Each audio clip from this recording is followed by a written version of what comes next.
Agora sim. Olá, pessoal. Quero saudar todo mundo que está aí assistindo. A gente vai começar agora o último encontro, né, do CRICA Encontros, esse projeto que o grupo CRICA, Criar para a Criança, vinculado ao FRB, o Secult UFRB, resolveu promover esse ano, né? A gente fez uma série de encontros mensais com artistas ligados ao teatro para e a partir das infâncias, também ligado à juventude. O nome do projeto é Crica Encontros, conversas para e a partir das... Oh, meu Deus do céu, tô doida hoje, viu, Jesus?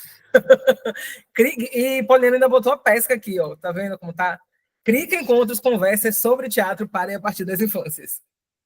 E hoje a gente tem o prazer de receber nosso último convidado especialíssimo. Poliana vai apresentá-lo e também a peça que a gente vai discutir aqui hoje. Eu vou passar a palavra, mas quero desde já agradecer a presença de Leandro, em nome do CRICA.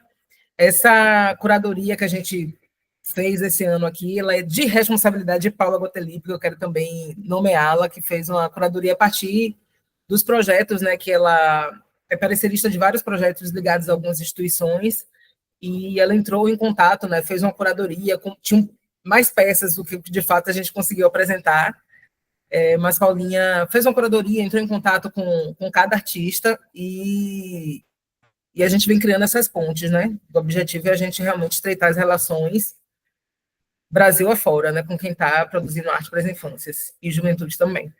Então, vou passar a palavra para a Poliana para apresentar devidamente Leandro e o espetáculo Não Corre Menino. Olá, saudações culturais a todos que vão nos assistir.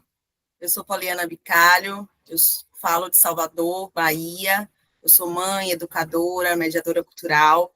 Atualmente estou fazendo o meu doutorado no pós-cultura, tendo como temática as infâncias, pensar nessa produção, na conexão com os festivais para as artes.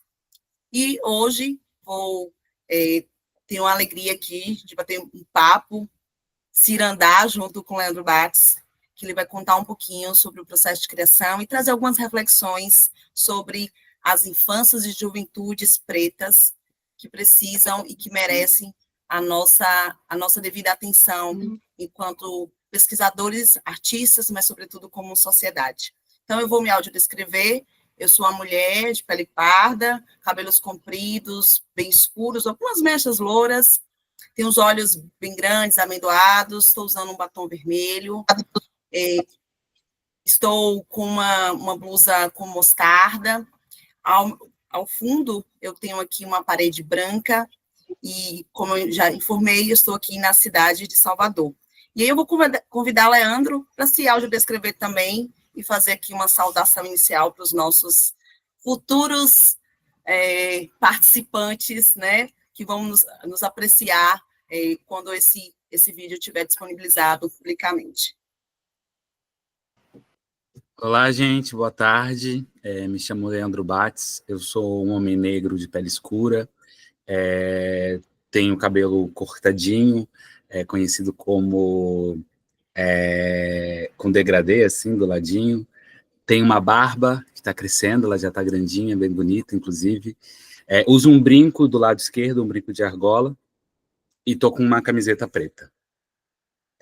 Eu sou formado em artes cênicas, né, na UFSC, tenho mestrado em artes cênicas pela UDESC, e atualmente faço doutorado também pela UDESC, pesquisando as teatralidades negras.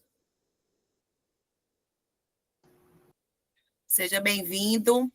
Bom, para quem não conhece o Leandro, ele é responsável pela atuação e dramaturgia do espetáculo Não Corre Menino, né? Não Corre Menino.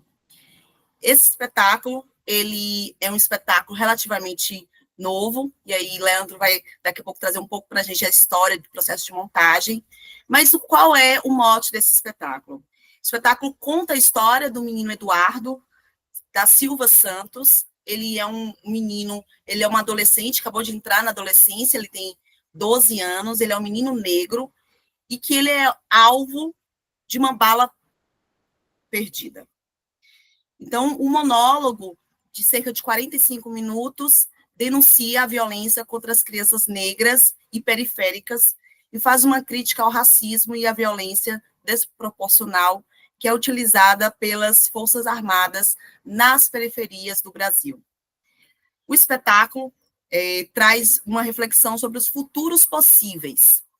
E daqui a gente vai começar um pouquinho, Leandro, para já disparar. Queria que você falasse um pouquinho sobre o processo de criação desse monólogo. Como é que você e o coletivo, né? Porque você faz parte desse coletivo artístico que tem muitas... E o teatro é maravilhoso porque é a arte do todo, então você tem como diretora convidada a Nathalie Delacour. E eu queria que você falasse um pouquinho como é que surge, como é que Leandro resolve montar esse monólogo e disparar essa produção artística para a gente. Nossa, é muito legal voltar a falar sobre esse processo, porque a gente, durante muito tempo que a gente apresentava a peça, a gente sempre fazia bate-papo, né? Então a gente sempre relembrava a criação dela, e faz muito tempo que a gente não faz um bate-papo, que não fala sobre esse processo, e esse processo ele foi modificando, né? A peça foi modificando, ganhando outras formas, né? Mas ela nasce na pandemia, né? Eu faço parte de uma companhia de teatro, um grupo de arte, na verdade, chamado Grupo Independente de Arte Nosso Olhar. A gente chama carinhosamente de Cia Nosso Olhar, né? Que nasce em 2019, numa necessidade aqui em Florianópolis de montar uma peça teatral onde só tenham pessoas negras. Então, assim, o Wallace me convida, a gente vai atrás de pessoas, muitas pessoas negras se inscrevem para fazer o que a gente chamou de vivência teatral, que seria um dia inteiro compartilhando arte, e nesse processo desenrola, a gente nasce um espetáculo chamado Tarzão Novo Olhar, e a gente estreia, foi incrível, e logo depois a gente não consegue se separar. Então a gente fala, beleza, vamos continuar enquanto grupo. Vem a pandemia. No que vem a pandemia, a gente começa a discutir, tá, e agora? Vamos nos encontrar de forma online uma vez por semana e vamos estudar sobre as temáticas que envolvem as questões raciais. Então, a gente levantava uma temática no sábado, e durante a semana a gente ia estudando sobre essa temática, vendo artigo, vendo vídeo, compartilhando com a galera, e na semana seguinte a gente discutia sobre essa temática. E uma das temáticas que a gente começou a investigar, e que foi natural, que todo mundo queria falar, era sobre a infância negra. Então, a gente propôs um exercício para nós mesmos, que seria o seguinte: vamos escrever uma história real ou ficcional sobre nossas infâncias negras. E aí a gente escreve, a gente tem uma semana para escrever, e na semana seguinte a gente compartilha. Quem quiser, compartilha. A gente lê, né? A gente escreve e lê para as outras pessoas ouvirem. E nesse processo, né, cada um escreveu um pouco sobre sua história e tal. Com a pandemia, eu voltei à casa da minha mãe e do meu pai, e nesse processo de voltar, de estar em casa, e de ver o que estava acontecendo na pandemia, né, com corpos negros sendo assassinados, ainda assim na pandemia, né, foi bem na época que a galera estava indo para a rua, com a morte do George Floyd, né, nos Estados Unidos, e também aconteceu a morte do João Pedro. Foi bem nessa época aqui no Brasil. Então, foi bem nessa época. E aí eu pensei, cara, eu lembrei de uma frase que a mãe falava pra gente na infância, né? Eu tenho 2 irmãos, homens também, mais velhos que eu, e a mãe falava pra gente, não corre, menino. Não corre. E aí eu lembrei também de um ato que, engraçado, que o meu irmão, que estava comigo nesse ato, ele não lembra disso. Mas é um ato em que a gente estava no centro da cidade e ele correu para ir até o orelhão, a polícia veio, jogou ele em cima do orelhão, apontou a arma, eu estava atrás, com medo, menor, parado. A minha mãe e minha tia chegaram berrando, solta o meu filho. Enfim, no final, conclusão, a polícia parou meu irmão porque uma pessoa de amarelo havia assaltado uma loja, e meu irmão, uma criança de 11, 12 anos de amarelo, para a polícia era o bandido, né? Enfim, e aí eu lembrando desse processo, falei, cara, é isso que eu vou escrever. É sobre isso que eu vou escrever. Só que eu vou escrever uma história ficcional e misturando com a realidade. E aí eu começo a escrever e penso, vou usar nome de pessoas que foram assassinadas nesse processo que a gente vive no Brasil. Então eu lembrei do Eduardo de Jesus, que é um menino que foi assassinado em 2015, é uma criança de 10 anos, e que eu tinha feito uma performance com outro grupo de teatro que eu fazia parte em 2015, com o nome de Eduardo, né? A gente usava o nome de Eduardo, de Cláudia Silva Ferreira, que a gente também usa na peça, que é aquela mulher arrastada, né, que levou 2 tiros e a polícia jogou no capô do carro, o corpo dela caiu, ela estava viva ainda e foi arrastada 300 metros. E a gente usava também na performance o nome de Amarildo, né? Que é o pedreiro que foi desaparecido, torturado e morto. E aí eu, lembrando disso, falei, vou botar isso num papel. E aí comecei a botar num papel. A minha intenção, como era só para ser uma leitura entre nós, falei, vou provocar a galera, vou escrever um texto onde eu vou matar todas as personagens, vou criar uma simpatia e vou matar, porque era um exercício. E no processo da escrita, eu não consegui fazer isso, porque falei, nossa, gente, tipo, por que eu vou fazer isso? Então foi um processo de escrita de um exercício, e aí nasceu Não Corre Menino, e aí, nessa leitura, com a galera deu vários feedbacks, eu falei, eu posso melhorar isso aqui e tal, eu pensei, eu poderia levar isso para o teatro, né, para montar uma peça teatral, né, pandemia, eu em casa, sem fazer teatro, né, a gente estava fazendo teatro online, que até hoje tem essa discussão séria, se não era teatro, enfim, e nesse processo de querer fazer alguma coisa, eu na casa da minha mãe e de meu pai, meus irmãos já não moram mais aqui, tava só eu e eles, meu pai me via nessa necessidade, então ele... depois de uma conversa, assim, na semana seguinte, ele comprou material e, num puxadinho que a gente tem na casa do lado, ele começou a construir um espaço teatral para mim. Que foi ali que eu comecei a ensaiar Não Corre Menino. Que eu ensaiava, eu falei com o pessoal da CIA, ninguém estava querendo se envolver tão emocionalmente com a peça a ponto de dirigir. Então eu falei, eu vou convidar a Nathalie, que eu já conhecia ela da universidade, e a gente teve um encontro de um trabalho online, eu falei, vou convidar ela para dirigir. E eu convido a Nathalie e a gente faz ensaios online, assim, né? Eu no espaço TLB, ela na casa dela, com o computador aqui, fazendo, às vezes ensaiava aqui em casa e mandava imagem para ela. E assim a gente foi construindo, assim, inicia, né? Tentando... O embrião dessa obra se dá nesse processo. Queria te perguntar, Leandro, era justamente as minhas perguntas, né? No material que a Paula me mandou, tem muitas informações e você traz, o que você acabou de dizer, de uma memória, né? Que seu irmão não lembra, mas você lembra, e você recupera isso como disparador de processo de criação. E o que é interessante nesse seu trabalho é que você traz uma narrativa real, que ela é real, que brevemente você já deu exemplos de pessoas que perderam a vida, mas tem uma característica que é você dar voz a essas pessoas, usando o ficcional, a poética. E eu queria entender um pouquinho com você como é que foi esse processo de trazer essa poética da infância, humanizando, trazendo esse personagem como um sujeito e não como uma estatística. Legal. E eu acho que é muito legal trazer essa questão, porque eu acho que foi um processo que a gente também foi entendendo ao longo da criação da peça, né? Não da dramaturgia, mas da peça em si, que a peça modifica a dramaturgia, inclusive. Na época que a gente estava montando, né, a peça, eu pensei, nossa, eu vou fazer uma criança que também é um ponto bem interessante, né? É uma criança de 12 anos, que na verdade, depois eu posso falar melhor, a gente mudou para 11 anos. A gente mandou material para vocês que está errado ainda, está 12 anos. A gente mudou para 11, depois eu posso falar sobre isso. Eu fiquei pensando, como que eu era com 11, 12 anos, sabe? Aí eu fiquei lembrando, meu irmão, foi atravessado por essa memória do meu irmão correndo atrás dele, então é isso, a gente gostava muito de correr, né? A gente sempre foi muito de correr.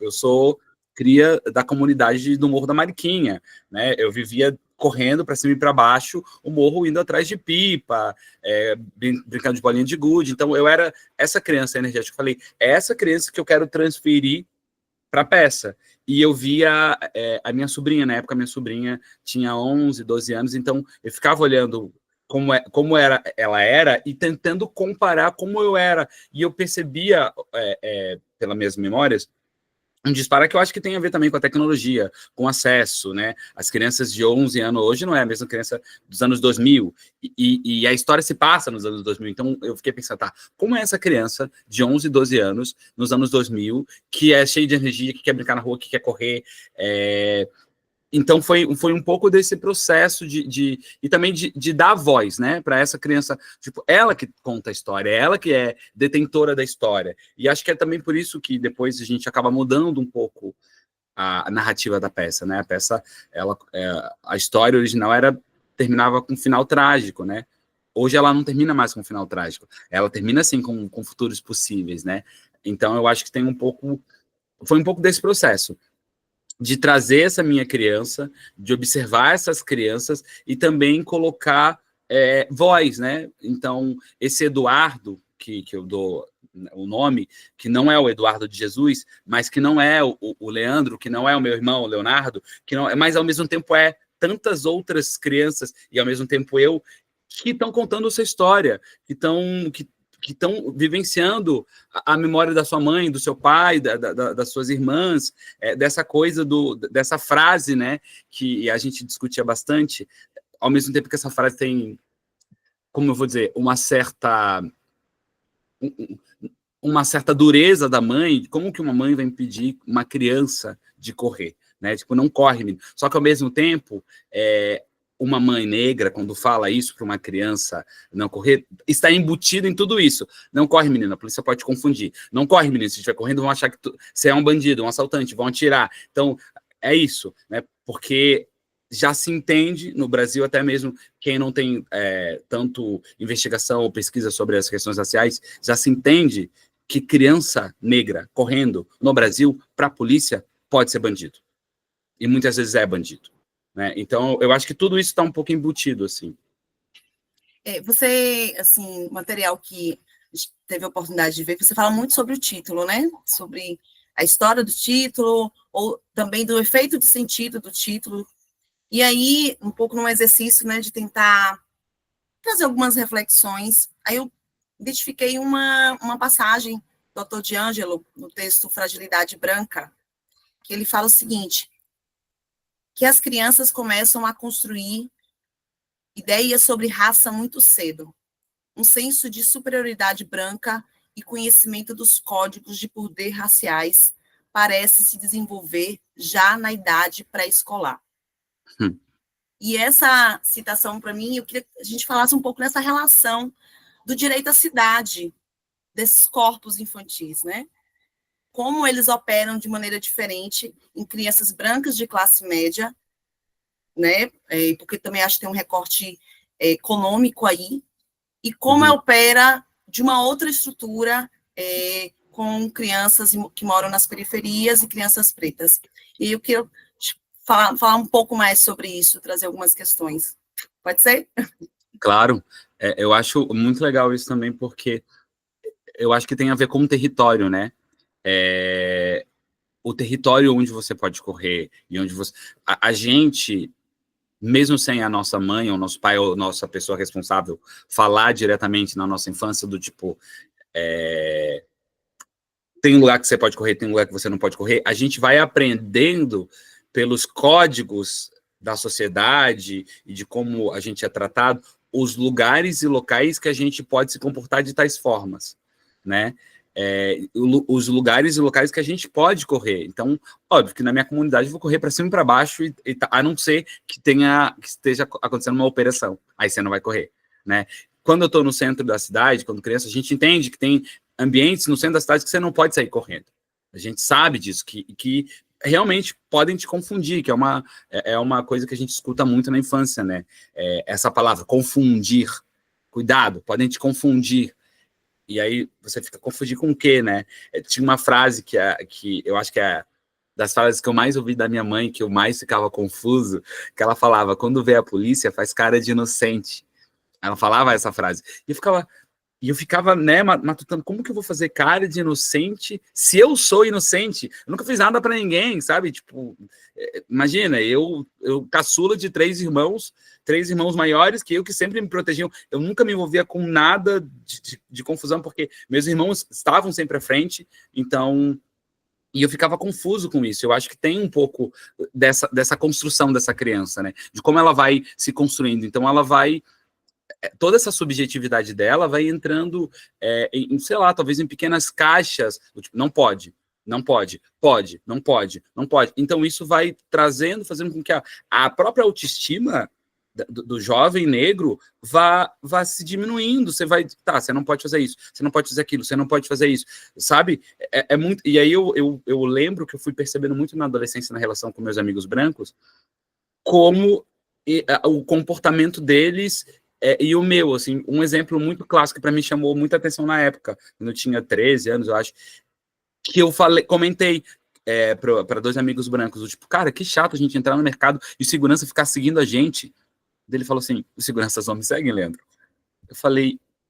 Daí eu comecei eu falei, claro, gente, os seguranças me seguem porque eu sou negro. Os meus amigos, não, além de serem brancos, era, né, dentro da estrutura da sociedade, notavam que que eram pessoas de classe média, até classe média alta, um deles. Enfim, então, sabe, isso vai entrando na cabeça da criança e você vai modificando. Então, a partir daí, você torna-se um adulto com autoestima baixa, achando que você não pode fazer as coisas, que você não tem capacidade. Tudo isso que vai se construindo na infância e adolescência reflete na vida adulta.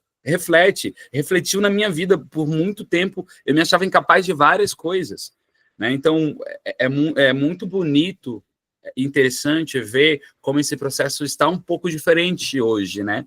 Então, óbvio, para eu ter esse processo também, muita gente lutou para que eu pudesse estar aqui, e nessa geração muita gente tem lutado para que essas crianças e adolescentes dessa geração, como a minha sobrinha que hoje tem 16 anos, que tem um outro nível de enfrentamento. Hoje o discurso racial está na ponta da língua dela.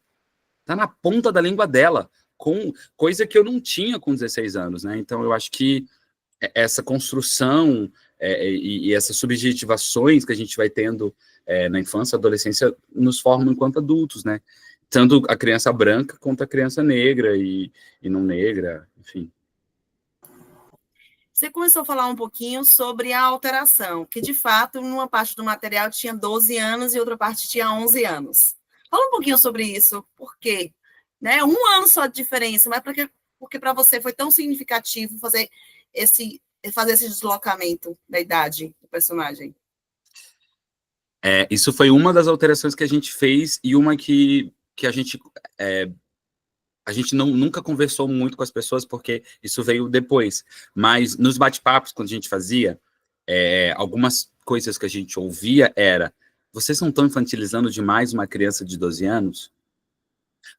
Essa criança não tem 12 anos, essa criança tem 8 anos, essa criança, sabe? E aí a gente ficou debatendo entre nós assim, poxa, sempre tentam desinfantilizar o jovem ou a jovem negra. Sempre. Se a mulher, se a criança negra, a menina negra, tentam coisificar, sexualizar, sabe? E assim vai. Se é um menino negro, tentam colocar como marginal, como essa coisa, assim. Então, a gente ficou nessa discussão, tá? 11, 12 anos, eu falei, tá, vamos diminuir 1 ano, vamos trazer para 11 anos, para a gente assumir essa postura que, de fato, ele é uma criança infantil de 11 anos, que poderia ter 12, e na minha cabeça, na minha subjetividade bem minha, ele tem 11 anos que vai fazer aniversário logo na sequência, assim, ele tá porque a história conta, né, são gêmeos, né, o Eduardo e a Agatha, e tudo se passa em uma semana, e na minha cabeça, que isso não tá na cena, é na semana que ele vai fazer aniversário, que os dois vão fazer aniversário, né? Então, isso, é uma criança de 11, 12 anos que está ali, que está existindo, que está sendo criança, e que está sendo criança também nos anos 2000, e também eu acho que é um lugar de crítica para pararem de tirar desses corpos negros a infância, né? Que é muito comum de tirarem da gente a infância. E aí eu vejo que, sei lá, às vezes adolescentes, homens brancos, de classe média, até os 20 anos, os pais falam, não, mas é um menino, ainda não sabe nada da vida, nossa, não, o que ele fez ali foi, não, eu resolvo, mas o menino de 11, de 12 anos, eles querem prender, querem diminuir a idade penal, querem botar gente, porque quando fala diminuição da idade penal, de que corpos estão falando? Né? A gente sabe quais são os corpos que estão falando. Enfim, eu acho que tem um pouco a ver com isso, também entra um pouco nessa contradição, de a gente reduzir mesmo a idade, botar 11, mas eu acho que 11 é um lugar que a gente consegue interessante, assim, esse 11 para 12, que é a idade que eu e meu irmão tínhamos de diferença quando aconteceu o ato, né, que a gente é 1 ano e meio de diferença, assim. Queria que você falasse um pouquinho para a gente como foi esse processo de transposição da obra virtual para o presencial. Então, a gente ensaia online, né? E aí a gente faz uma apresentação. A gente faz a apresentação, não, a gente filma a peça em dezembro de 2020. E aí a gente é selecionado para um festival que é online, que é quando a peça estreia oficialmente, que é em 2021, um festival chamado Felina Preta de São Paulo, que foi uma apresentação online, que foi completamente difícil, uma coisa que eu nunca fiz na minha vida, que eu fiz uma apresentação por um celular, que estava mirado para mim, 5 ou 6 pessoas com máscara atrás, correndo de um lado para o outro para resolver coisa, e eu apresentando para o celular e 400 pessoas assistindo pelo YouTube. Então, eu não fazia ideia, era a primeira apresentação da pessoa, eu não fazia ideia se estava dando tudo certo, eu, enquanto apresentava, estava super preocupado porque eu via a galera correndo atrás de um lado para o outro, e depois eu vim descobrir que o som não estava saindo. As pessoas assistiram a peça sem som. Só que foi interessante porque a moça do festival, ela primeiro chamou, depois, né, da apresentação, ela chamou minha atenção e falou, putz, Leandro, vocês falaram que eu consegui o cabo do som e realmente o pessoal se atrapalhou e não conseguiu. Mas ela falou, foi muito legal porque as pessoas ficaram comentando, ficaram a peça inteira dizendo que o trabalho de corpo era incrível, que estava muita coisa acontecendo, e começavam a entender a história através do corpo. E a gente falou, nossa, cara, que interessante, assim. E aí é isso. E aí, em 2021, final do ano de 2021, a gente faz uma apresentação híbrida no Sesc na Prainha, que era transmissão online e algumas pessoas presencial. E essa apresentação, eu acho que foi essa apresentação que começou a dar o tempero para a peça. Por quê? Porque foi a primeira vez com pessoas no presencial. E depois, acho que umas 2 semanas depois, a gente recebeu uma mensagem de uma menina negra que assistiu a peça.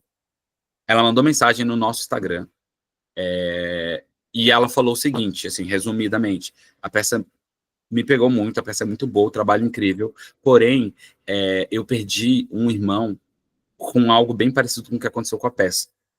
E, recentemente, uma amiga que estava assistindo, ela perdeu também um parente, com algo muito parecido com o que aconteceu com a peça. Então, a gente saiu de lá destruídas, chorando muito, passando mal, de soluçar. A gente quer que a vida longa seja nosso olhar, acho que a peça é interessante, mas eu queria trazer isso para vocês. Isso nos levou a uma baita reflexão. Por quê? Porque a peça, ela continha efeitos sonoros, e a gente pesquisando começou a ver algumas falas, por exemplo, da Grada Quilomba, dessa memória coletiva. Então, o efeito sonoro que elas ouviram levou elas à memória. Então, tinha efeito de som de tiro, sabe? O Eduardo morria no final. Então, várias coisas que levaram elas, e não no sentido do tipo, vou sair melhor. Elas saíram mal. Então a gente começou a discutir e foi mudando a peça. Então a gente tirou o som de tiro, a gente tirou alguns efeitos específicos que tinham na peça, a gente tirou o final em que o Eduardo morria. Isso foi muito legal, assim. Essa apresentação foi o começo, mas várias conversas com pessoas que vieram conversar com a gente foi fazendo a peça acontecer. Eu acho que isso é o bonito do teatro, né? O teatro é vivo, o teatro ele não tem uma definição, ele está sempre em movimento, está sempre se modificando, e eu acho que isso é uma das coisas, para mim, uma das coisas mais incríveis com Não Corre Menino, que ele começou de um jeito, hoje ele está de outro. Nossa temporada no Rio de Janeiro agora modificou também a peça completamente, a gente levou ela para outro lugar, outros entendimentos. Então eu acho que essa coisa interessante do virtual para o presencial, o que mais me pega foi isso, o calor das pessoas, de receber um feedback concreto de quem está ali sentindo, porque teatro é isso, teatro é você sentir na pele, é o compartilhar, né, ali no vivo. Então, acho que aí a peça nasceu, na verdade, né? Essas apresentações online foram aquecimentos, ensaios gerais, assim por dizer, e a peça nasce no final de 2021, no Sesc, assim, nessa apresentação híbrida, né? Paulas, vocês gostariam de fazer alguma pergunta? Você seguir. Aulas. Ele não falou do festival de... Ah, Paulo, são duas. Qual? São duas. A gente vai ter perguntas. Quer falar primeiro, Paulinha? Tanto para mim... Não, eu fiquei pensando, eu só vou puxar um ganchinho do que você falou agora, porque faz muito sentido, assim, as pessoas terem feito esse comentário, né, que dá para entender tudo, independente do texto. O que você fala é muito importante, mas a corporalidade ali é um negócio, assim, que me chamou muita atenção, assim, porque em algum momento eu fiquei pensando assim, meu Deus, como é incrível, né, o palco quase todo nu e você preenchendo com tanta vivacidade, sabe? É uma coreografia, é super bonito de ver, e a gente vê a criança... Eu entendo até um pouco desse debate aí de 11 anos, 12 anos. Tem também uma passagem ali para a adolescência, né, que é marcada também 12, 13, e escolher o 11 também, eu acho que faz a gente pensar um pouquinho nessa criança mais para a infância do que para a adolescência, né, embora seja ali uma zona de transição. Mas é muito bonito de ver assim, a plasticidade do movimento do seu corpo, sabe? É muito bom o trabalho, então eu entendo esse comentário muito. Mas o que eu queria saber mais um pouco, você já começou falando também, era com relação à plateia, né? Primeiro, que idades tem visto o espetáculo? Como é que o espetáculo tem se relacionado com diversas idades, né? Que eu imagino que seja inevitável ter criança também, ter adolescente, ter público adulto. Então, qual é, assim, as idades que o espetáculo tem dialogado, como é que tem sido essa recepção, né? Tanto por pessoas negras quanto por pessoas brancas, como é que pessoas antirracistas se comportam, como é que se tem algum tipo de crítica negativa que te soe absurda, que você queira falar também sobre, porque acontece de tudo nesta vida, na verdade. E eu imagino que deva levantar muito, sei lá, falso moralismo em época de extrema-direita. Eu realmente espero de um tudo. Eu queria te ouvir um pouquinho nesse sentido.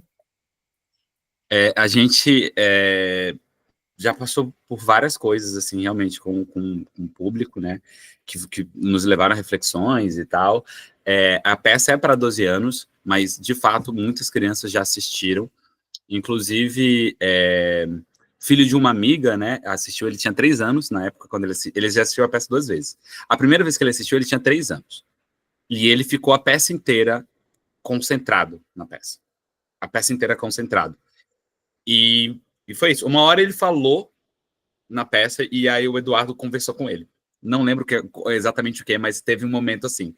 E aí, quando ele foi para casa, passou dias, ele virou para a mãe dele e falou: mãe, ele me conhece, né? Me conhece como Leandro. Ele falou: o Leandro tá bem?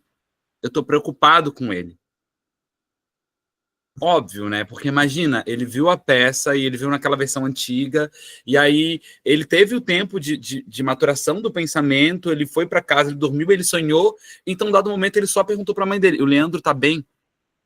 Sabe? Porque foi isso. E aí eu falei: cara, não é óbvio, não é para essa idade, mas é isso. A mãe dele faz pedagogia na UDESC, ela conversou com ele, né, explicou bem. No outro dia ele me encontrou, me abraçou, e depois uma outra vez ele assistiu a peça, e é isso, assim, né? Eu acho que também vai muito da relação que a mãe e o filho têm. Mas isso foi uma das coisas que super me pegou, assim. Outro exemplo foi um bebê, né? A gente fazendo temporada no Rio, um bebê foi assistir a peça, assim, junto com a mãe, tava a mãe e o pai. E o bebê ficou basicamente chorando a peça inteira, né? Chorando a peça inteira. E num dado momento, que pra mim foi muito simbólico, tem um momento da peça que o Eduardo fala, né? É como se fosse uma mãe que pega seu bebê e aperta ele tão forte quanto o peito. Ele faz isso. Nesse momento, tá sendo o bebê parou. Gente, ele parou e ele ficou olhando na minha direção. Eu não acreditava. E todo mundo percebeu isso, porque ele tava chorando na hora que eu falei bebê, ele parou. E foi muito... Você se sentiu convidado. Eu falei, ele sabe, ele falou, é comigo. É comigo, falou bebê, cheguei. Falou bebê. E, enfim, é muito louco essas coisas que vão acontecendo, né? Mas é isso, não, é uma peça que eu acho que é para 12 anos, que a gente consegue ter um debate melhor sobre isso. Eu acho que depende de cada família e tal, mas eu acho que a gente, né, também vendo as indicações do Brasil, é uma peça para 12 anos. Agora, a gente já 12 ouviu... mais, né? Tipo... 12 mais, 12 mais, isso, 12 mais, por favor. A gente já ouviu muitas coisas. Comentários do Brasil. Comentários do Brasil. Assim, coisas absurdas, absurdas, absurdas. Uma delas, que foi uma das primeiras coisas absurdas que a gente ouviu, foi num festival do Rio Grande do Sul, não vou falar o nome do festival. Um festival que a gente participou online, e aí tinha um bate-papo. Era um festival de premiações, né? Então eles premiavam, assim. E aí, sempre depois da peça, tinha um bate-papo. Então a gente mostrou o vídeo da peça. Não era a apresentação como a gente fez naquele festival de São Paulo. Era só o vídeo da peça. E aí depois a gente debatia com o júri. E o júri começou a falar coisas absurdas do tipo: eu acho que a peça de vocês, ela falta drama. Acho que tinha que ter sangue na peça. Tinha que ter sangue saindo. Imagina se tivesse sangue e pouca dor. Eu acho que falta um pouco mais de pausa para trazer o drama que a peça pede. Sendo que uma das coisas que a gente discutiu na montagem da peça é de ela ser rápida, de ela não demorar muito, porque a gente está num lugar muito doloroso. Então, a gente não quer que as pessoas fiquem lá 2 horas sofrendo com o Eduardo ou com a família do Eduardo. A gente quer... a peça tem um objetivo: denunciar tal coisa, fazer isso, pum. E ela mudou, né? Agora tem essa perspectiva positiva de futuro. Pum, acabou. Leve em reflexão. Eles queriam que a peça fosse mais longa, eles queriam mais tempo, eles queriam sangue. E aí, um dos absurdos também, que um dos jurados falou: eu sei o que você está falando. Eu tenho uma filha negra, e por isso eu acho a necessidade que vocês têm que colocar... Sabe, umas coisas tão do tipo... Meu amigo também é negro, então eu sei o que eu tô falando, sabe? A gente... Foi uma violência, na verdade. Isso ele sendo uma pessoa branca. Eram 3 pessoas brancas no júri, conversando com a gente. Um argentino e 2 homens do Rio Grande do Sul. A gente falou, cara, a gente terminou o bate-papo, a gente falou, a gente foi violentado, isso foi uma violência. Sim, a gente ficou muito assim, do tipo, cara... Mas a gente falou, tá, beleza, é isso. Vocês conseguiram responder? Porque às vezes a gente não consegue, né? Às vezes alguma coisa não deixa, assim. Como é que foi a reação de vocês?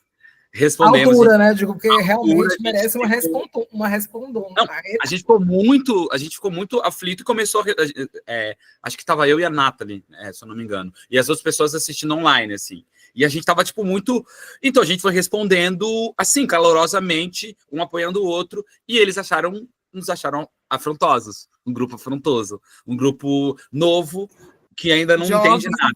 Jovens que ainda não entendem de teatro. Basicamente, a gente saiu desse festival dessa maneira, né? E eu falei, que bom que a gente saiu desse festival dessa maneira, já sabemos o nível. E já aconteceu falas absurdas presencial, assim, por exemplo, uma pessoa falou no bate-papo se a gente não fica preocupado com as almas. Gente, com as almas? Porque vocês falam o nome de pessoas que morreram. Vocês não ficam preocupados com essas almas que vocês estão incomodando e não estão deixando elas fazerem a passagem? Falei, eu fico incomodado com o Estado assassinando essas pessoas e me assassinando. Isso me incomoda. Isso me incomoda. Por isso que esses nomes precisam ser ditos. E, né, a gente fala sempre... os personagens têm um primeiro nome, né? Que é para não esquecer. A gente não deve esquecer. Tanto que isso está no figurino, né? O figurino do Eduardo, que a Camila Maria Incrível fez... são com histórias de jornal de pessoas reais, assim. Então, o figurino inteiro tá ali com notícias reais de pessoas assassinadas, porque a gente tem que falar sobre isso, porque isso está acontecendo no Brasil a todo instante, sabe? Foi atualizado no Atlas da Violência, a cada 12 minutos uma pessoa negra assassinada, não é 13, é 12, foi atualizado, sabe? Então, a gente tem que estar falando sobre isso, sim. Então, essas falas, às vezes, vai pegando a gente num lugar... Eu até fiquei um pouco exaltado agora. Essa fala vai pegando a gente num lugar... porque pega a gente num lugar que a gente... Poxa, mano, você tá negando a minha existência, sabe? Porque falar sobre isso, falar sobre o genocídio da população negra, é uma forma de a gente viver, de existir, sabe? Eu não quero que me matem. Eu não quero que matem pessoas negras a cada 12 minutos. Eu não quero que isso aconteça. Então, a gente, enquanto artista, acaba encontrando esse lugar para falar, mas são absurdos que a gente ouviu, assim, já, por exemplo, né? Esse trabalho de vocês com a apresentação para as escolas. Deixa eu pegar aqui rapidinho. Pronto, aí depois você me responde. Interessa outro público. Como é que chega esse outro público? Porque eu acho que é só importante a gente criar um olhar e entender que o Leandro é de Florianópolis. Ele é manezinho da ilha, né? E se a gente pensa no que acontece, né, imobiliariamente, territorialmente na cidade, né, onde os próprios manezinhos estão sendo deslocados para as periferias por causa das chegadas do número de pessoas, e é um lugar extremamente racista. Ai, peraí, deixa eu tirar o aparelho aqui, que ele tá falando uma coisa e o fone tá falando outra. Vou ouvir vocês, um pouco mais baixo, mas vou ouvir. Mas tá em Florianópolis, que é um lugar extremamente racista, né? O meu marido é um negro de pele clara, e é uma rua que eu caminhava todos os dias. Durante a pandemia, ele veio, ficou aqui na rua, eu fui caminhar com ele, chamaram a polícia. Claro. Eu falei, mas eu não tô entendendo, tipo assim, né? Aí ele só faz assim, ó. Né? Então, o trabalho ser gestado aqui, ele ganha uma força muito grande, né? Porque eu acho que é um olhar muito diferente de vocês que vêm da Bahia, de Salvador, que é onde a gente tem uma população, a segunda maior população negra, né, do mundo, assim, fora da África. E aí eu trago um texto por essa semana que foi o da Alexandra Dumas, da UFBA, que eu achei maravilhoso, aonde ela questiona a branquitude da palavra teatro, né? Então eu achei o texto dela muito maravilhoso, assim, que ela questiona assim: pode todos os atos cênicos, né, serem chamados de teatro? Porque você tem que achar um ponto. Então, vem essa provocação por causa da fala do Leandro também, e trago quando eu vi como curadora. Foi uma porrada, né? Porque eu sou de uma realidade completamente diferente da realidade do Eduardo, do Leandro e do Fábio, que é meu marido, né? Então, assim, embora eu saiba que existe, para mim, que sou uma menina do interior de Minas, numa cidade com muita gente branca, uma coisa é você saber que existe, outra coisa é você assistir um trabalho que eu assisti online, né? Porque eu fui fazendo curadoria, e aquilo me revirou, assim. E aí eu tive uma paciente que falou: olha, esse final de semana vai ter um espetáculo aqui perto de casa, eu vou com o meu filho. Aí o filho dela, na época, tinha 11, 12 anos. Eu falei: qual é o espetáculo que você vai assistir e tal? Ela: não corre, menino. Aí eu falei: tá, olha, deixa eu te falar. Não é para criança e tal, ele tem uma classificação indicativa. Então, se informa antes de ir. Não dei spoiler. Eu falei: se informa antes de ir, né? Para saber como que ele vai receber. Ela foi e levou, né? E para uma criança, né, também da periferia de Florianópolis, branca, a recepção do espetáculo foi de não entender por que ele não podia correr, né? Então, assim, foi muito interessante, assim, né, trazendo de uma pessoa que viu o espetáculo, né, e de como a mãe, que graças a Deus era uma mãe boa, assim, né, uma mãe de luxo, pôde falar e tentar explicar, mas mesmo assim a experiência dele não vai ser a experiência de outras crianças negras. Uhum. Foi um atravessamento trazer essa troca, porque eu achei muito rica quando ela trouxe, sabe?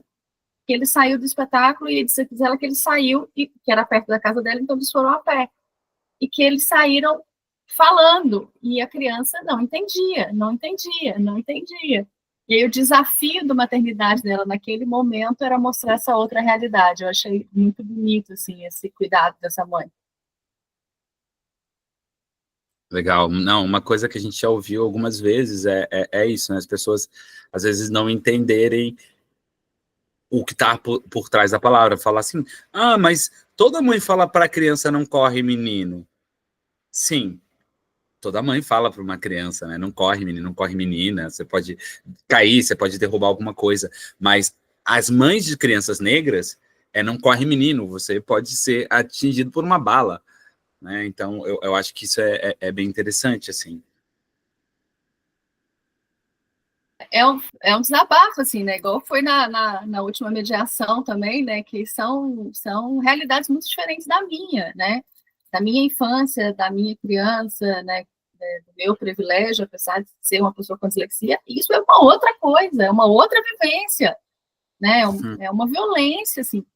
E eu não dou conta de lidar com isso próximo, então, por isso que eu sempre nesses outros lugares, né? Então, assim, para fazer a curadoria, me marcou. Eu fiz essa curadoria em 2021, eu acho. Festival de Chapecó. Ah, sim.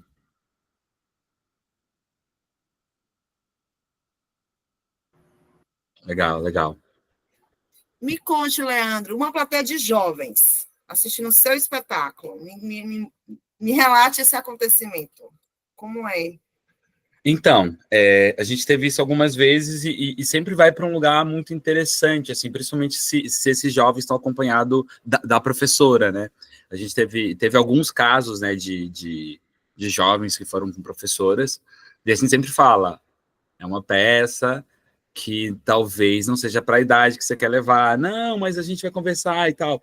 E teve um caso que a gente foi muito interessante, foi aqui em Floripa, no Sesc da Prainha, que a professora, a gente teve o bate-papo, a professora se emocionou, falou bastante coisa, e em um dado momento, um menino branco, de periferia, levantou a mão e falou, gente, eu queria compartilhar com vocês que gostei muito da peça, me atravessou, eu perdi um amigo recentemente, assassinado pela polícia, aqui em Florianópolis, mais um assassinato de mais um jovem negro de pele clara, que não foi noticiado, que a gente, né, que sabe quem conhece ou quem mora perto, enfim.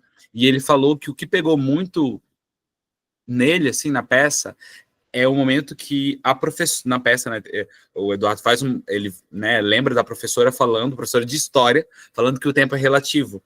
E ele falou, essa frase me pegou, porque o tempo é relativo. Ele falou, eu perdi meu amigo, vai fazer 2 semanas, mas foi ontem para mim.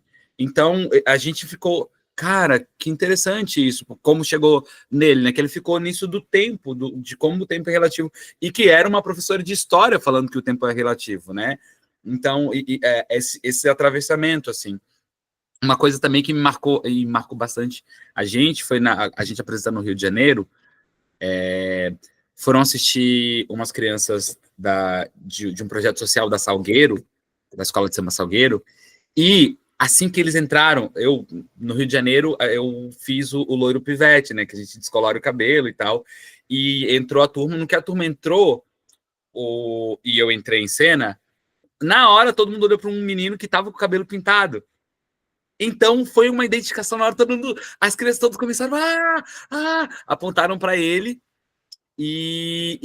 mas ficaram em silêncio a peça inteira, assim, então elas estavam muito, muito concentradas na peça, né? E aí depois um relato das responsáveis falando que levam eles em peça e geralmente eles não ficam quietos, ainda mais uma peça como... Mas eles estavam completamente entregues à peça. E quando acabou a peça e eles foram embora, eles começaram a discutir sobre o que aconteceu com os personagens. Não, a Agatha não morreu, você viu? Porque na hora que ele fala que ela estava respirando devagar. Não, e a Cláudia? Ela ficou sumida. O que será que aconteceu com ela? Ela foi para... Eles começaram a criar teorias e isso para mim me chamou muita atenção, como eles se envolveram com a peça, por ser uma temática que envolve muita vida dessas crianças, né? Crianças de periferia do Rio de Janeiro, que inclusive uma das responsáveis falou que esse menino, muitas das vezes ele não vai para aula. Às vezes ele não vai para aula porque ele ou tá sem chinelo, sabe, coisas assim que ele não vai para aula por causa disso. E aí ele ficou muito reflexivo na peça e para mim chega num lugar muito bonito, assim, porque ele se viu em mim, sabe? Ele olhou para esse homem adulto negro do sul do país, e ele olhou para mim e falou, cara, eu tô me vendo ali. Então isso é muito bonito, assim, sabe? Essa coisa da identificação, dessa representatividade, que sim, é importante, apesar dessas, a gente pode discutir o que é representação, o que é representatividade, mas é importante a representatividade. Então, eu acho que chega nesse lugar, né, desses jovens adolescentes assistindo a peça, e a gente percebeu que esses adolescentes de periferia que a gente fica pensando, putz, a peça talvez não seja para esse lugar. A galera tá muito entregue, tá muito concentrada, conectada na peça, sabe? E pega a peça, entende a peça, e cria outras discussões, outros pensamentos que a gente às vezes nem, enquanto criadores da peça, a gente não discutia. Então a gente começa a discutir o que aconteceu com Cláudia, quanto tempo ela ficou fora, e as pessoas começam a criar suas teorias e a gente também em cima disso. Então eu acho isso uma das coisas lindas assim, que a peça gera com esse público, né? Esse público de escola, esse público jovem. É porque também no caso da escola, você pega a plateia inteira, né, de jovens, assim, você pega turmas que vão assistir, né? Numa plateia de uma temporada convencional, você tem, né, um público mais diverso em termos de idade, né? Não tem aquele grupo de pessoas que frequentam, né, as manhãs juntos. Uma coisa que eu fiquei pensando também, que é um comentário meio intuitivo, tá? Porque eu não tenho certeza exatamente. Mas essa peça, ela tem um personagem que é um menino de 11 anos, né? E ela é voltada para 12 mais, né? Pessoas adultas vão se relacionar com essa peça, adolescentes vão se relacionar de outro jeito. E eu vejo pouco essa iniciativa em teatro, tipo assim, um adulto ir assistir uma peça que não é para criança, mas cujo personagem principal é uma criança. Me corrijam se eu estiver errada, mas em literatura a gente tem muito isso, né? A gente tem muitos romances que são para adultos e que são com crianças. Tem um cara daqui de Salvador, que é Breno Fernandes, que é um escritor maravilhoso de literatura jovem. Ele esteve no Crica também conversando, e ele estava pesquisando justamente isso, assim, literatura com personagens infantis, né, para adulto. E eu vejo isso pouco, esse a partir da infância, porque é um assunto super pesado e super necessário. E jovem vai se relacionar de um jeito, adulto vai se relacionar de outro. Mas eu vejo assim que não tem o que eu acho muito bom, tá? Não tem uma suavização do assunto. As coisas são ditas, e também não são ditas de uma forma óbvia, são ditas de uma forma muito interessante. Você fazendo, já falei aqui, virei fã. A partir do vídeo, quero ver ao vivo um dia. Já permita. Mas é isso, assim, eu fiquei com isso na cabeça. Assim, depois eu vou parar para investigar direitinho isso, porque me chamou atenção. Assim, não vejo muita coisa que adulto vá ver com um personagem. E é tão rico, né? Tipo assim, o ponto de vista da criança muda, acrescenta demais na narrativa. E sensibiliza de outra forma, porque apesar disso acontecer e ser terrível, né, da gente ver essa discussão com relação à idade, né? Quando a gente vai falar da maioridade penal, por exemplo, a gente sabe que o assunto vai para outro lugar, mas é muito tocante. Então, acho que como estratégia, inclusive, narrativa, sabe? De vocês, sua, né? A dramaturgia é sua. Assim, eu achei uma escolha formidável. Assim, acho que toca de um outro jeito também. Isso é uma das coisas que a gente fala bastante, é exatamente isso, de como, por ser a perspectiva da criança,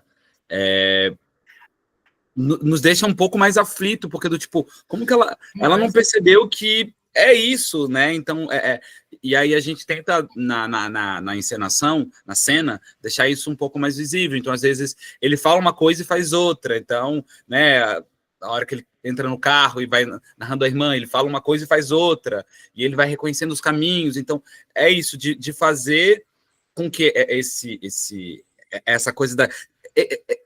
exalte mais, né? Tipo, isso que eu falei para vocês, o tempo é relativo que a professora fala. Uma vez alguém veio me falar, não, mas seria a professora de física que queria falar que o tempo é relativo. Eu falei, não, porque não é esse tempo. Não é esse tempo, é outro tempo que a gente está falando. Exato. Então, são coisas que é isso. Talvez uma coisa mais lógica de adulto seria de um jeito, mas como é desde a perspectiva da criança, eu acho que nos possibilita também fazer isso ter um pouco, apesar de difícil, um pouco mais de poesia, né? Exato. A fibra poética. O tempo, né? Abre um espaço poético na peça, que é muito legal. Sim. E uma das coisas muito lindas que tem acontecido, que principalmente no Rio de Janeiro, porque a gente tenta sempre fazer essa peça com acessibilidade em Libras, né? E a gente tem uma intérprete, que é a Joana Thier, porque ela sempre faz a peça. Quando a gente faz, é com ela. E a gente, nessas últimas apresentações do Rio, a gente colocou ela com figurino. Então, ela tem um figurino que se relaciona com o figurino do Eduardo. Né? A gente tem chamado ela, eu tenho chamado ela de intérprete-atriz, porque para mim agora ela é uma atriz da peça. Então, e a nossa discussão já é de um processo de tentar trazer ela cada vez mais para a cena. E é isso que a gente está fazendo. Então, nessas últimas apresentações que a gente fez, ela entra um pouco em cena, ela fala com o Eduardo em cena, assim, sabe? Ela faz a representação da casa na cena, quando o Eduardo move, ela se movimenta também. A gente tem pensado e discutido isso, de tentar compensar que essa acessibilidade não seja do tipo, tá, coloquei uma intérprete de preto e tá ali. Não tá pensado como um espetáculo. A gente tem tentado encontrar meios, né? Eu acho que a gente está nesse processo ainda, eu acho que vai ser nossa volta, assim, né, do Rio, é esse lugar, de ver como introduzir cada vez mais essa intérprete na peça, sem perder a essência da peça, mas aumentando, ao contrário, aumentando a peça e aumentando o diálogo que ela pode fazer com essa acessibilidade em Libras, né? Então, acho que tá muito interessante, assim, essas últimas apresentações com a Joana, foi muito incrível, assim. Já é um terceiro espetáculo, né? Terceira versão. Exatamente. Vantagens do teatro. Vantagens do teatro. E essa recepção do público do Rio, como foi para você? Foi uma experiência incrível. Foi uma experiência muito... Eu acho que uma das primeiras coisas que quando eu penso no Rio e falo, as pessoas ficaram surpresas. Nós estávamos lá em 7 pessoas. Elas ficaram surpresas que a gente era de Florianópolis. É a primeira coisa. Porque terminava a peça, e aí eu ia apresentar a galera e falar. Quando eu falava que a gente era de Florianópolis, a galera ficava assim, que? Vocês são do sul do Brasil? Vocês não são aqui do Rio de Janeiro? Ué!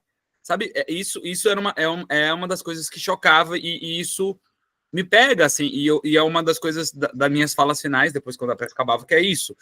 O Brasil inteiro é negro. O Brasil inteiro é negro, e você pensa que não tem negro e negra no sul? Tem, a gente está aqui resistindo, fazendo. Algumas das pessoas do grupo não são todas nativas aqui, né? Mas já estão aqui há muitos anos, e muitos são daqui. Então, é isso. A gente está aqui. Então, acho que isso é uma das coisas que mais me pegava no Rio, quando as pessoas vinham depois falar com a gente e tal.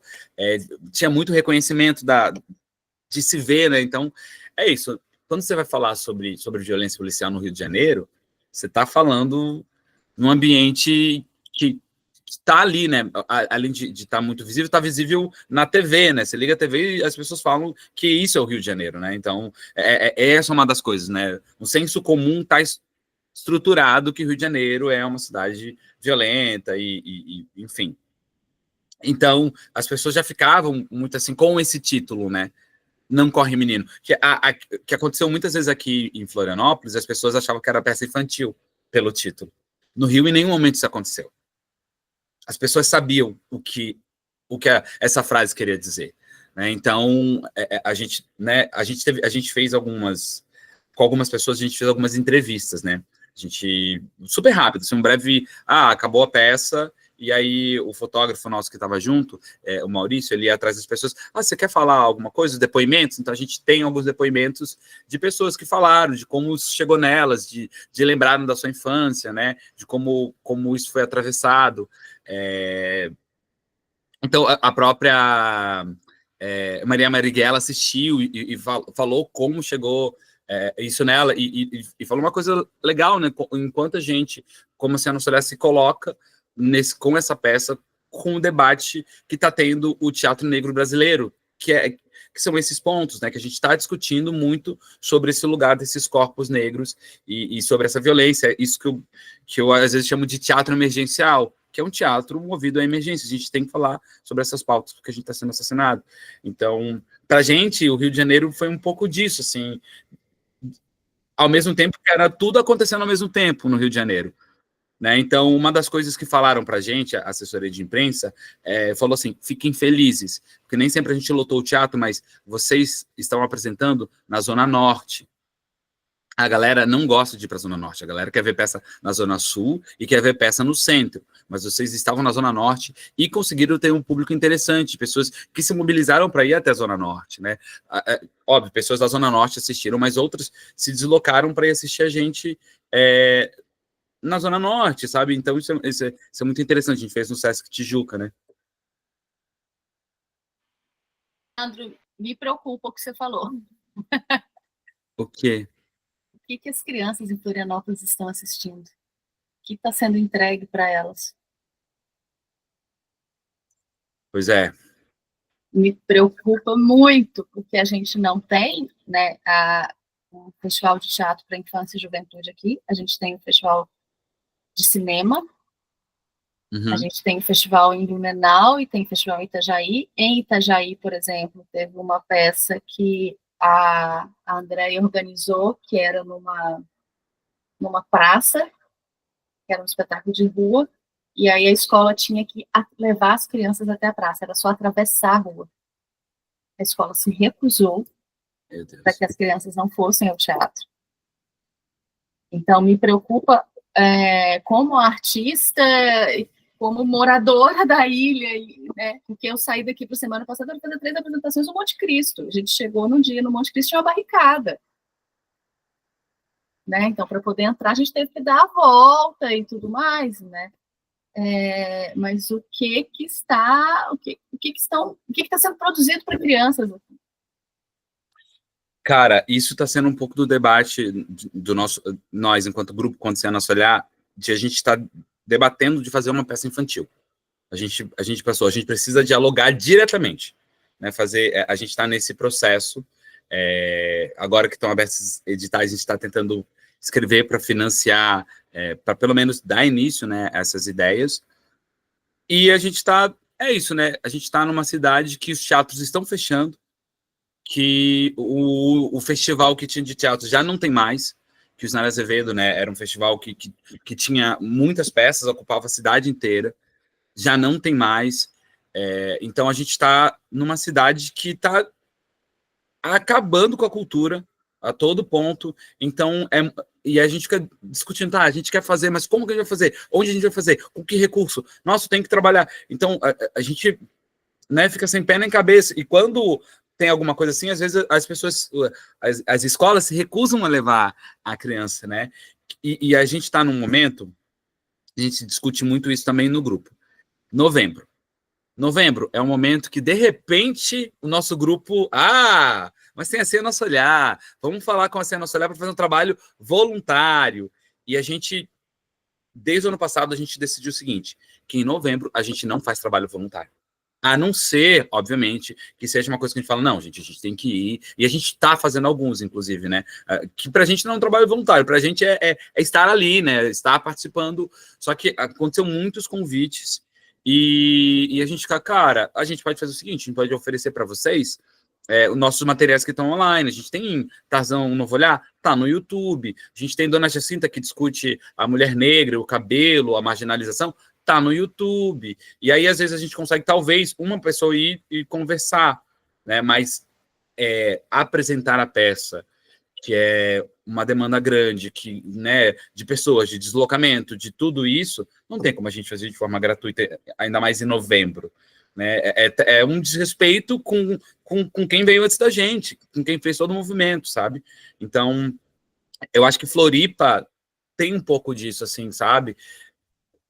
Falo mais com propriedade daqui, né, obviamente, que a gente é invisibilizado, mas chega novembro, querem nosso trabalho, querem que a gente vá na escola, querem que a gente faça isso, mas a gente quer fazer isso ao longo do ano todo.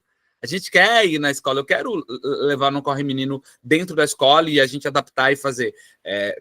Mas a gente precisa que isso não seja, por exemplo, novembro, e que tenha um mínimo de coisa para a gente fazer a peça.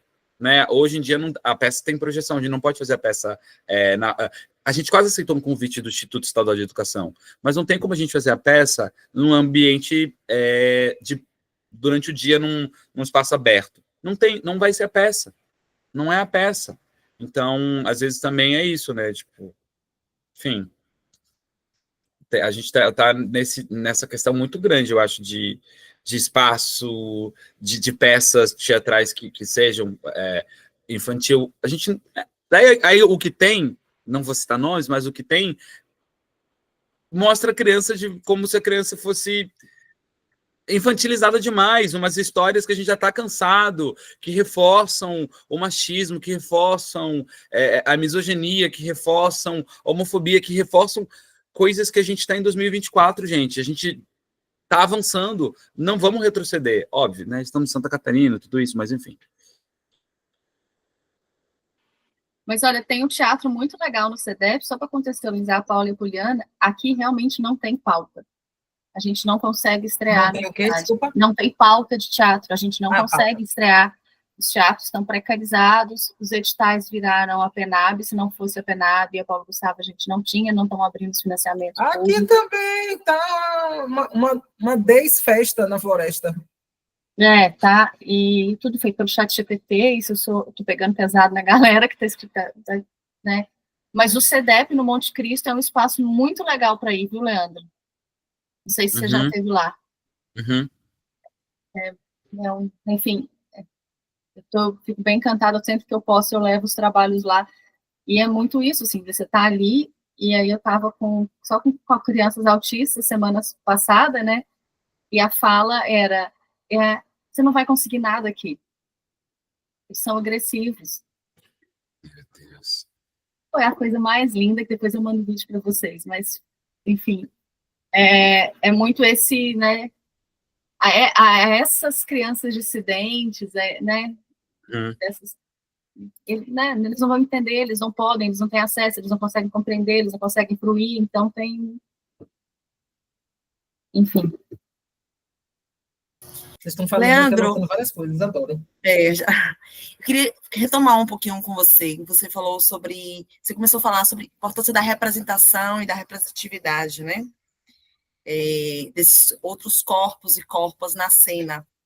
E fazendo um pouco desse link dessa produção artística afrocentrada, me parece que nós temos, né, algumas questões relacionadas aos nossos territórios, contextualizando muito brevemente, assim, observo que tem um cenário de produção artística para as infâncias na cidade de Salvador, muito engajada, esteticamente, politicamente, nessas narrativas, né, em outras narrativas, mas também com um perfil diferente do trabalho que você apresenta, né? Eu acho que Paulo trouxe um ponto que é preciosíssimo no seu trabalho, que é a questão de trazer uma narrativa dura, mas pela uma perspectiva de um sujeito em processo, né, uma criança, e aí trazer o protagonismo, a fala dela é uma coisa dentro de um contexto de dureza social, né? Eu acho que eu não poderia, assim, eu acho que é bem específico o que vocês fazem, é bem potente, bem forte, que eu acho que você merece conhecer a cena daqui, e a cena daqui conhecer o trabalho de vocês. Mas eu queria que você falasse um pouquinho sobre essa questão da representação, da representatividade, como é que você pensa isso enquanto artista, enquanto cidadão, enfim, como uma pessoa que está, enfim, mesmo de contra um sistema tão massacrante. Então, eu acho que a gente está num momento histórico muito interessante, assim, né, de a gente estudar ele, e, claro, a gente está vivendo ele, então, às vezes, é um pouco mais difícil de ter essa dimensão do que está acontecendo, mas a gente está vendo, por exemplo, mais pessoas negras, pessoas, vamos dizer assim, dissidentes, né, do que seria considerado o eurocentrado, assim, né, esse corpo branco, homem, a gente está vendo outros corpos presentes em vários ambientes, assim, seja em publicidade, seja em novela, seja... Só que a gente entra sempre numa das coisas que me pega por exemplo, muitas vezes quando está um personagem negro numa novela, ele não tem família.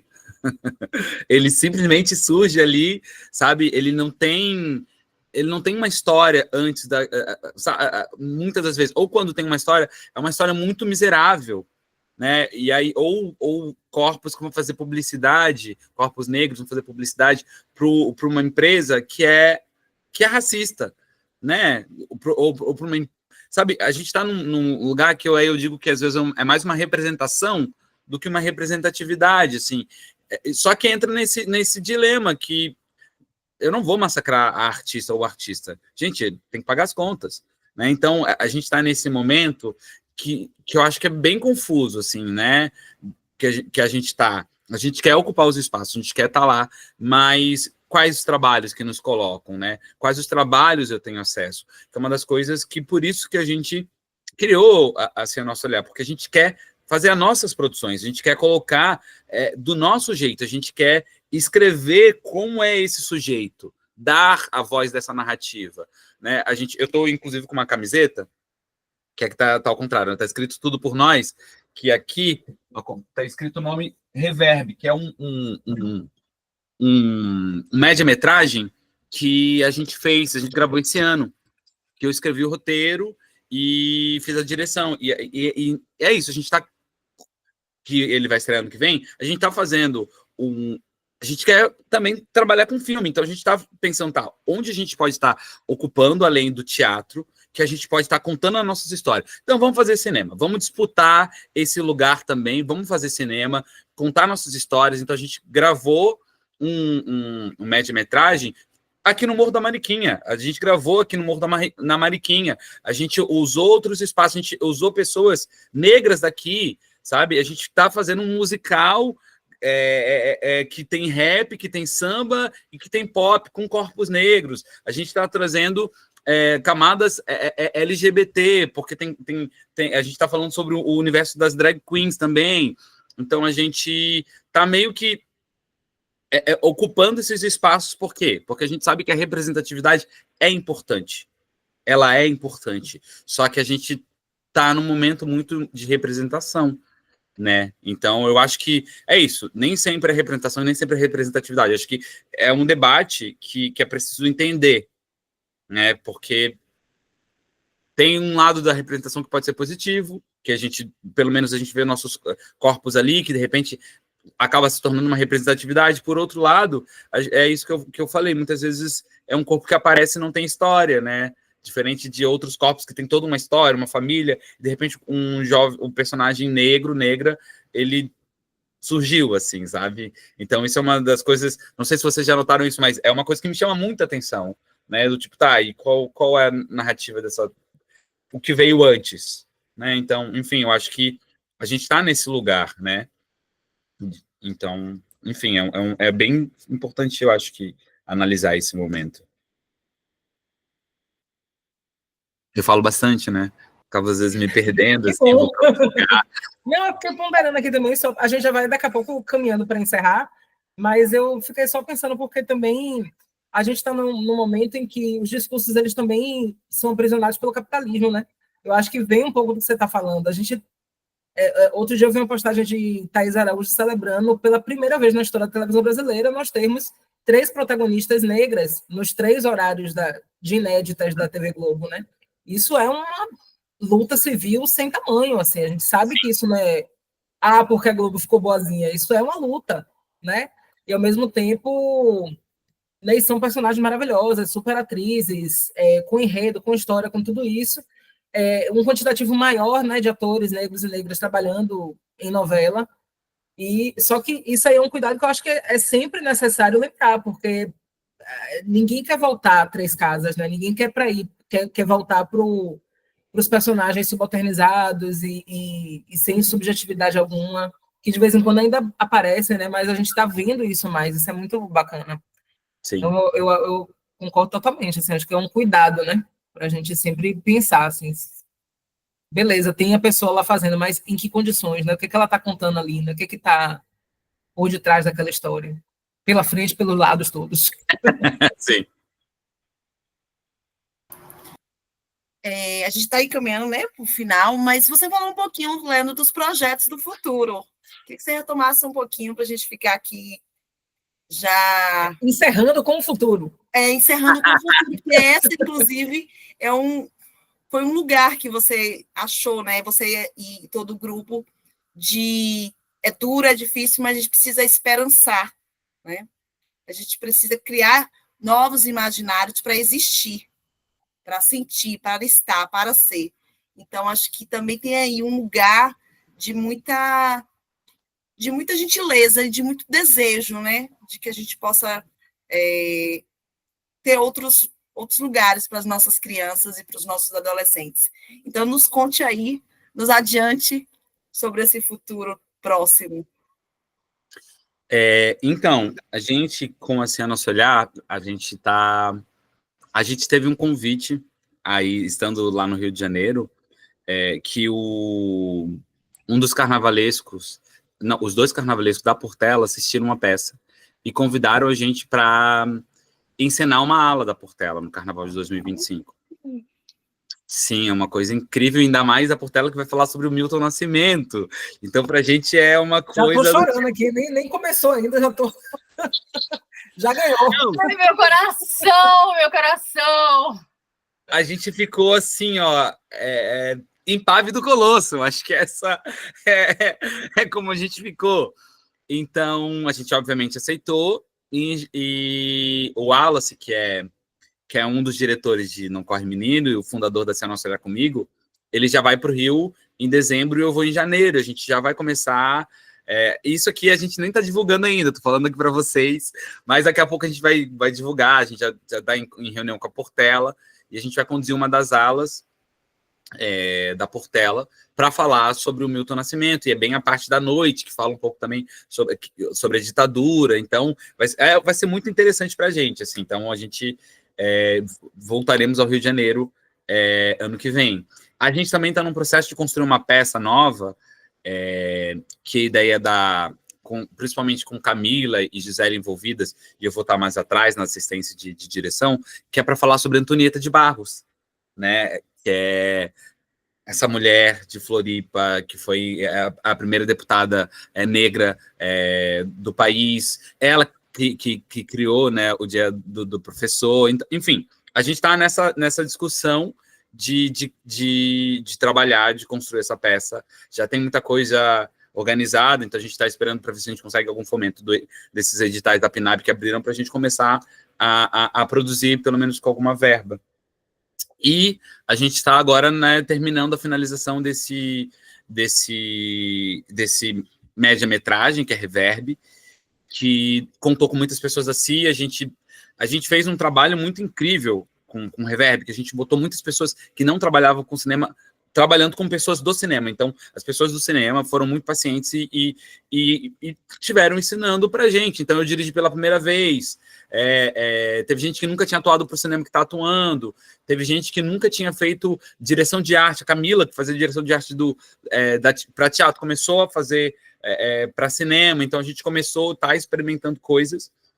E esse filme, eu acho que vai ser uma coisa muito bonita, assim, porque eu usei uma casa da minha tia aqui no Morro da Mariquinha, que agora já está quase mudando a casa, ela já não existe mais. Então a gente fez uma coisa muito linda esse ano, botei minha mãe em cena, sabe? Então, coisas que a gente está muito esperançoso com esse trabalho, né? E que a gente está migrando um pouco também, querendo trabalhar com o audiovisual e pensando como o audiovisual pode tá nos fortalecendo. A gente está levando a nossa pauta para esse espaço. Então, a princípio é isso, a gente está tateando por esses caminhos e vendo o que espera o futuro para ser a Nosso Olhar, que a gente quer cada vez mais alcançar mais coisas e trabalhar mais e sermos, de fato, um polo, junto com os outros grupos aqui de Florianópolis, né, em parceria com o Coletivo Negra, com Coletivação Zumbi, com Poeira Grupo de Teatro, que são grupos de teatros negros aqui, que a gente tem uma relação, que estão em atividade, e a gente quer fortalecer, assim, para juntos estarmos ocupando outras partes do Brasil e falar que, sim, no Sul existem pessoas negras, sim, que estão lutando e resistindo, que não é um ambiente altamente bolsonarista.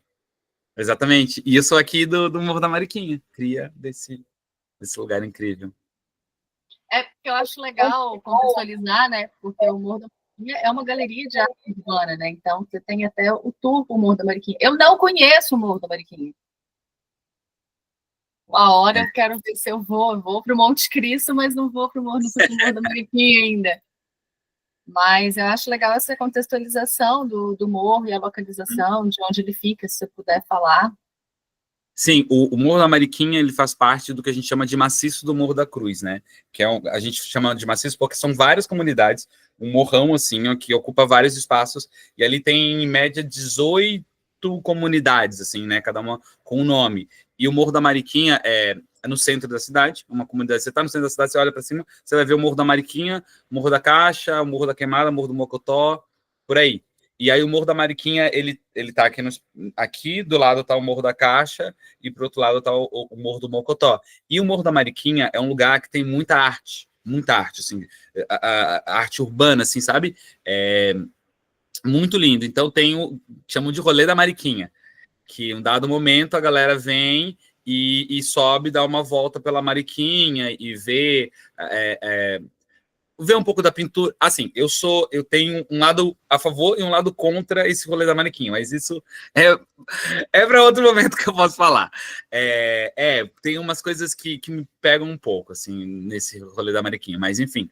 E é isso, é uma comunidade que está bem no centro, e eu sou cria daqui, né? Sou daqui do Morro da Mariquinha, e é uma comunidade que sempre foi muito mal falada. Então, um dos pontos muito positivos desse rolê do Morro da Mariquinha é que era uma comunidade que você ia pesquisar, você só via notícias ruins, principalmente no final dos anos 90, começo dos anos 2000, que tinha morte, né?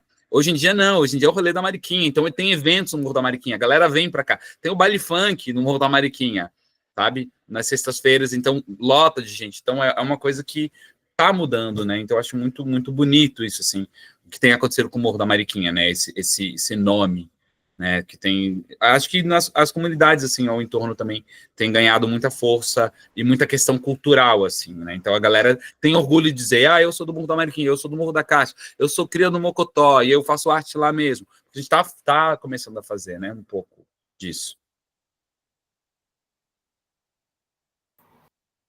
Maravilha. Vamos encerrando, então, não é isso? Você tem mais alguma coisa que você queira perguntar, Polly? É só uma pergunta. Mas pode começar. Eu vou sair porque eu tenho aula, e depois eu dou aula 5. Leandro, muitíssimo obrigada. Beijo, Paula, valeu. Valeu, obrigada. Eu queria, só para a gente, que eu acho que também é uma luta importante, né? A questão da acessibilidade. Queria entender, quando você fala, né? Não é só ter o intérprete, a profissional, mas você tem uma profissional que, inclusive, acompanha, então ela não é qualquer pessoa a ser contratada, né? É uma profissional que está com vocês, e nesse processo de transposição, para trazer ela para a cena. Queria que você falasse um pouquinho sobre, dentro da perspectiva do pensamento do grupo, da acessibilidade, como é que vocês, se tem alguma questão pessoal que levou vocês a esse entendimento, enfim, queria que você falasse sobre isso, porque esse assunto também é super importante para a gente. Desde o primeiro trabalho do nosso coletivo, que foi em 2019, a gente já veio com acessibilidade, que é uma pauta que está muito presente na nossa vida, porque aqui em Florianópolis, na UFSC, né, tem um curso de Libras, né, dentro da graduação em Libras, em Língua de Sinais Brasileiras, e eu me envolvi em 2017 com uma série que está passando agora a segunda temporada na TV Cultura, chamada série Crisálida, que é a primeira série bilíngue do Brasil, Libras e português. Ela está passando na TV Cultura, segunda temporada.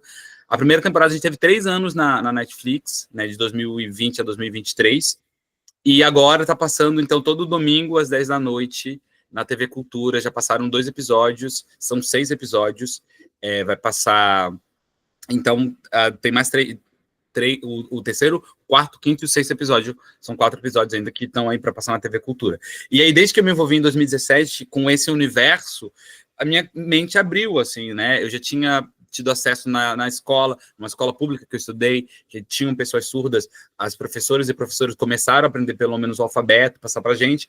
Então, eu tinha esse lugar, e aí numa conversa, a gente falou, não, a gente vai ter acessibilidade, sim, na nossa peça. Então, desde quando a peça surgiu com Tarzan Novo Olhar, a gente procura ter acessibilidade, porque é um público que também quer consumir teatro, um público que quer estar ali com a gente, né?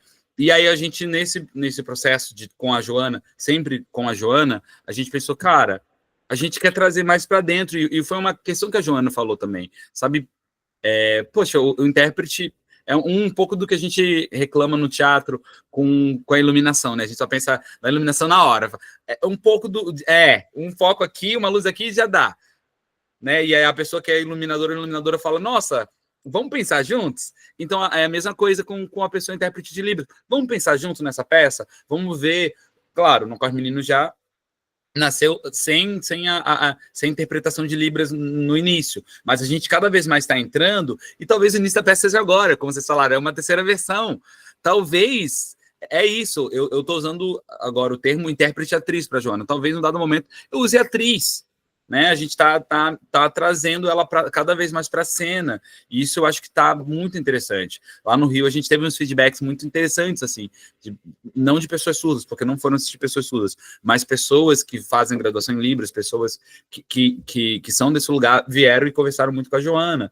Então acho que isso cada vez mais a gente tá querendo incorporar. Inclusive, até lembrei agora que na série Crisálida, que tá o penúltimo episódio, o quinto episódio, se chama Não Corre Menino, que é inspirado na peça, que vai falar um pouco sobre esses corpos de pessoas negras que correm e a polícia não consegue nem se comunicar, né? Então, vai trazer um pouco disso no episódio da série.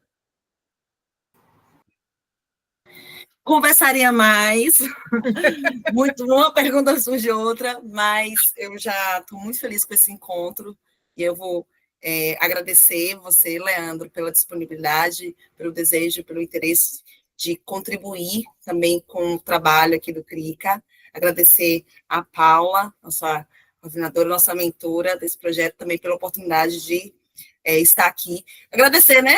Fiz o sinal certo? Obrigada. E que seja o primeiro de muitos encontros. Aí passo aí para a Paula para dar o encaminhamento final. Não só agradecer novamente, vou passar aqui o resto da tarde agradecendo, mas um prazer enorme, Leandro, te conhecer, assim, mesmo que virtualmente, mas conhecer seu trabalho. Eu acho que a peça é uma peça realmente importantíssima, assim, de dialogar com públicos diferentes do Brasil, né? Porque todos vão ter algum ponto de identificação. Como você falou, né, o racismo é uma questão brasileira, assim, terrível. Então, acho que a comunicação é muito, aqui em Salvador, muito curiosa para saber, para ver como é que seria a recepção aqui em Salvador. Espero que essas pontes sejam feitas oportunamente. Vocês virem apresentar aqui. E muito obrigada mesmo pela disponibilidade, pelo carinho, pela fala tranquila, assim, e abertura, né, para contar para a gente um pouquinho dessa história. A gente vai tentar desdobrar mesmo essas conversas em ou livro, ou artigo. A gente vai conversando, né, com todos os artistas que a gente chamou para falar sobre isso. Agradecer a Paula pela condução. E é isso, a gente encerra aqui não só essa edição, mas a última conversa que a gente está tendo, o último encontro que a gente está tendo do projeto desse ano, né, que é o CRICA Encontros, conversas. Ai, meu Deus, para aí conversas sobre teatro, para aí a partir das infâncias. Um nome enorme que eu resolvi dar para esse projeto, e toda vez que eu vou dizer, eu me embanando toda. Mas é isso, a gente encerra essa mega edição anual e vamos desdobrar isso no ano que vem e vamos conversando com vocês sobre isso. Muito obrigada para todo mundo que se disponibilizou a assistir, que está aí do outro lado. Beijo grande para todo mundo e vamos nessa vida longa ao espetáculo, a você como artista, a companhia da qual você faz parte. E é isso, tamo junto. Vamos fazer esse negócio voar. Bora. Valeu, gente. Tchau, tchau. Tchau, tchau. Tchau, tchau.